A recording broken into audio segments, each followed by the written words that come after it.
renowned the world over as a visionary both musically and in dance.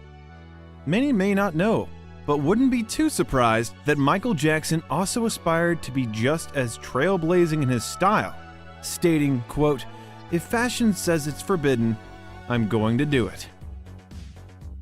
Rather than drape himself in the latest runway fashions, he largely commissioned his wardrobe from personal costume makers. Michael Bush wrote in his book, The King of Style, dressing Michael Jackson, who with his partner Dennis Tompkins served as personal designers to the King of Pop for over 25 years. Michael's concept was, I want the fashion designers in the world, the big conglomerates, I want them to copy me. I don't want to wear what's out there. I want to push my individuality. My look should be me. Incorporating both strength as well as whimsy, Michael's magnificent military silhouettes covered in bullion embroideries, buckles, armor, and glistening rhinestone became his signature. So here is your chance to get a glimpse inside Michael Jackson's impressive closet as we reveal the secrets behind creating some of the King of Pop's most regal of rock star looks, as remembered by his longtime fashion collaborator, Michael Bush, who himself coined Michael Jackson's definitive look as Liberace goes to war. On that note, we'd like to give a huge thank you to Raid Shadow Legends for sponsoring this week's video. Raid Shadow Legends has millions of players and dozens of thrilling bosses, but its heart and soul are its jaw-droppingly gorgeous champions. And guess what? They've just introduced an entirely new playable faction. Get ready to meet the Shadowken. Use our links below to download Raid yourself to your mobile phone or PC.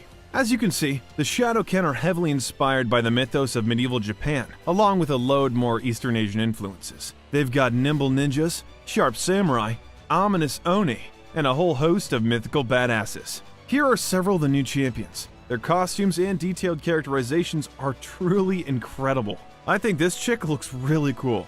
I would probably want to kick some ass playing as her. And this month, they're releasing 11 amazing new champions, and I can't wait to see what they can do. They're also releasing almost 200 brand new missions to complete with an exclusive legendary champion as your reward if you manage to finish them. And if that's not enough, they're also adding 5 tough new levels to almost every single dungeon in the game. So what are you waiting for? Use my links below so you can summon awesome champions as soon as you get in game. Good luck!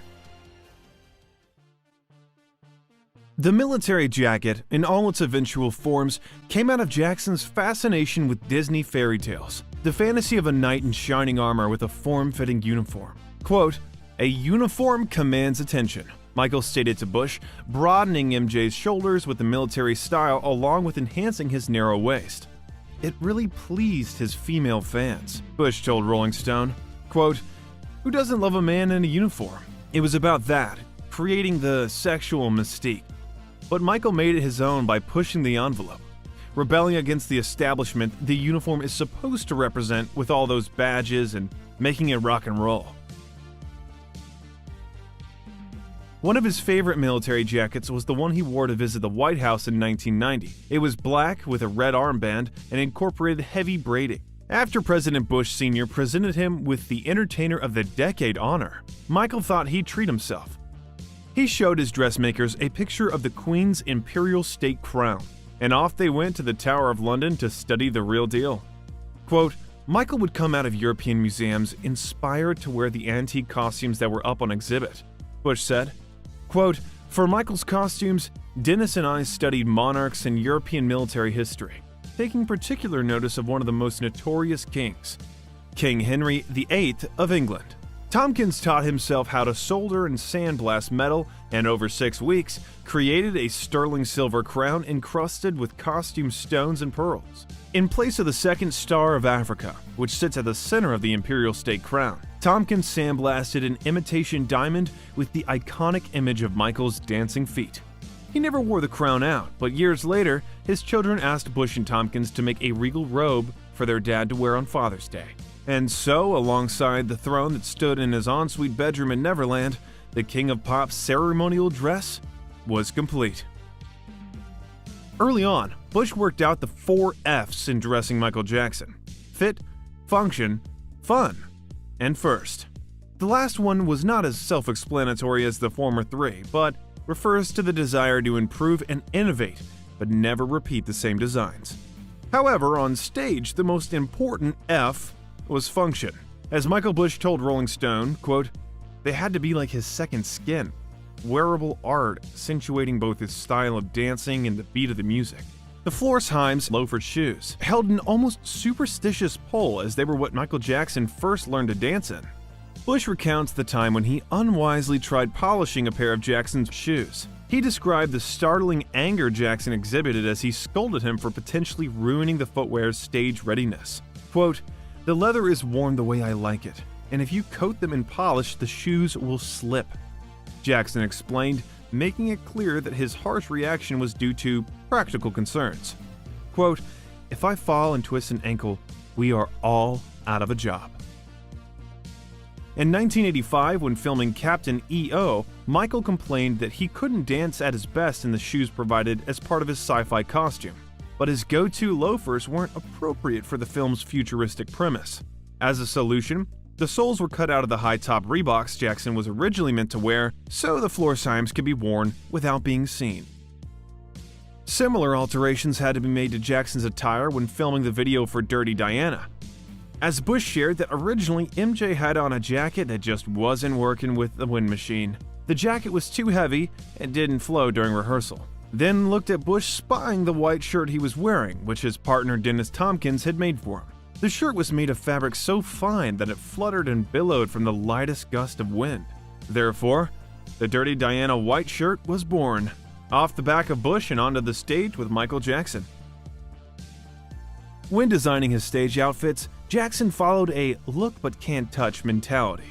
Quote, he would often say that if the guy sitting in the front row was wearing what he was wearing, then he'd stop being the entertainer. Not too many of his fans were able to afford the custom-made shin guards plated with 18-karat gold he wore during his 1996 history tour. The leg armor Jackson wore was inspired by baseball being considered America's favorite pastime. Quote, "Why do only baseball players get to wear shin guards?" Jackson once asked Bush. Quote, "I'm going to wear them." The equipment also served to protect Jackson's knees and shins from his own athletic drills during his aerodynamic dance routines. Although they were hoping to create the next glove, as claimed by Bush, the general public never regarded them as iconic as Jackson's glove or red leather jacket. The Thriller jacket Michael Bush created for the Bad Tour in 1988 contained 11,000 light bulbs that would light up remotely and pulsate to the beat of the song. Quote, "It took 3 engineers to wire the electrical jacket so it would light up and 1 computer tech to keep it all sparkly with a remote control, because there was no way Michael would touch his jacket to turn it on. That's not magic. That's flipping a switch." For Beat It, there were different versions of his iconic jacket over the years, including an incredible eelskin version and one made of plastic which in reality was too hot for MJ at the end of the night because it didn't breathe at all when he danced. Michael Bush has since described what a state the jackets would be in after a performance. Quote, "It was really beat, so to speak." Michael gave his Beat It jackets a whipping on stage, taking them off and slamming them to the stage and stomping on them as he danced in his performance. After each show, he would say to Bush, "You'll need to fix my zippers tonight." Bush would stay up many late nights and early mornings painstakingly repairing the zippers, which took the beating on stage, restoring them for the next night's show. Quote, "That way, everyone received the same high-quality performance." That was how Michael Jackson always performed, giving his very best to every show and every audience. Quote, "This was Michael's favorite thing he ever wore." Bush said, the white pearl jacket he wore when Sister Janet presented him with the Grammy Legend Award in 1993, which was a redesigned version of the jacket he wore when he accompanied Madonna to the Oscars in 1991. Michael Bush shared his very painful experience when he dressed Michael for the very last time, for his burial. Quote, "Who else could do it? I did it for my friend. I had to be the one to dress him for the last time." However, Michael Jackson's favorite pearl jacket could not be found. Quote, "I have no idea. Michael probably gave it away to a fan," Bush speculated. So he and Dennis set to work crafting a new one. Bush stated that Michael Jackson's favorite Disney character was not in fact Peter Pan, but Tinkerbell, because that is where the magic started. It was Tinkerbell's magic dust that made it all happen. He would show up in designers' rooms and say, "Bush, dust me." So, Dennis Tompkins and Michael Bush dusted MJ just as he would have wished by creating something very special for Michael, sewing it into his very last favorite pearl jacket. A beautiful shining crystal rhinestone Tinkerbell sewn inside the left side jacket. As Bush dressed Michael Jackson for that one last time, he carefully closed Michael's jacket over his chest, where Tinkerbell and her magic dust could now lay directly over his heart for forevermore.